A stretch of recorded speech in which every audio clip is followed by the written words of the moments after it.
as I'm hearing this, a couple of things come to mind. First of all, thank you for that incredibly important description of what is otherwise a very confusing landscape for most people.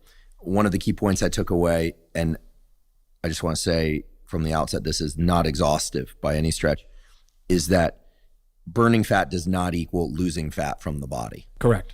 And then burning fat has to be divided into burning of body fat stores, and we need to distinguish that from burning of dietary fat that is brought in. Correct. Oftentimes people don't disambiguate those. Correct. Right? And I'm also understanding that reducing one's body carbohydrate stores, muscle glycogen, liver glycogen, et cetera, occurs during high intensity exercise. Yep. As well as other ways, but that is one very efficient way to tap into those stores, which makes me wonder, again, this is one of these things that, does it lead to a protocol?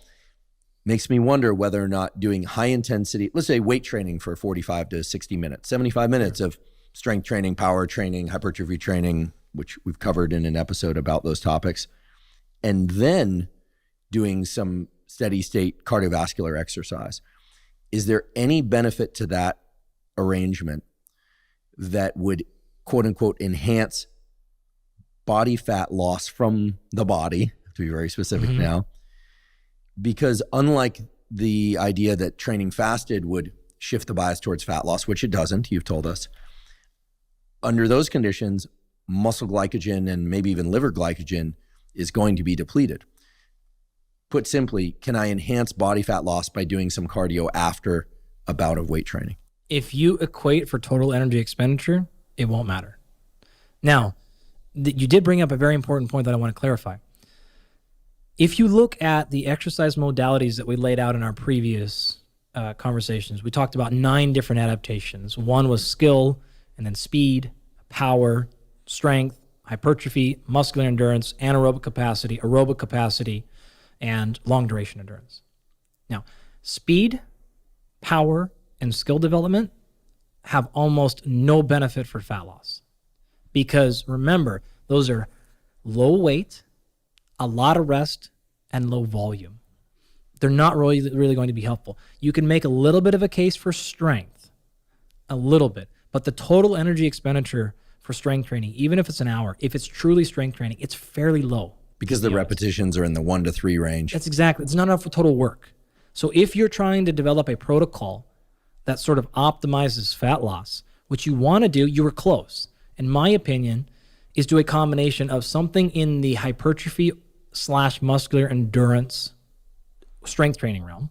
Okay, so 6 to 30 repetitions. Something like of that. Resistance training. Great. Deplete muscle glycogen, maybe even a bit of liver glycogen. Maybe a little bit, depending on if you're doing it for a long time, but probably not a noticeable amount. Okay, so an hour of hypertrophy type training. If you're training hard with low rest intervals and you really did an hour, you would for sure get there. But most people don't. Is that the reason why I crave large bowls of oatmeal and rice after I do weight training? Yeah, I want to replenish muscle glycogen. Totally, right? Then you maybe do a little bit of very high intensity, maximum heart rate, well over VO2 max, hard as you can for 20, 30, 45, 60 seconds, something like that, with some recovery, a lot of recovery, and repeated. And that's going to do a great job of deplenishing muscle glycogen, right? If you do that long enough, you'll get the liver, but again, most people don't because it's really, really hard to go that hard. So liver is sort of last resort. Yeah, basic mechanics here, which we'll actually get into as our like third segment here, is energy production comes from the local exercising muscle first and foremost from phosphocreatine and carbohydrate stores, right? And so again, and we store it in the muscle, we call it glycogen, right? It's your first line of defense. If you need glucose outside of that, you're going to start pulling it from the blood. But one of the things, your body regulates a handful of things over almost everything: blood pH, blood glucose, blood pressure, and electrolyte concentration.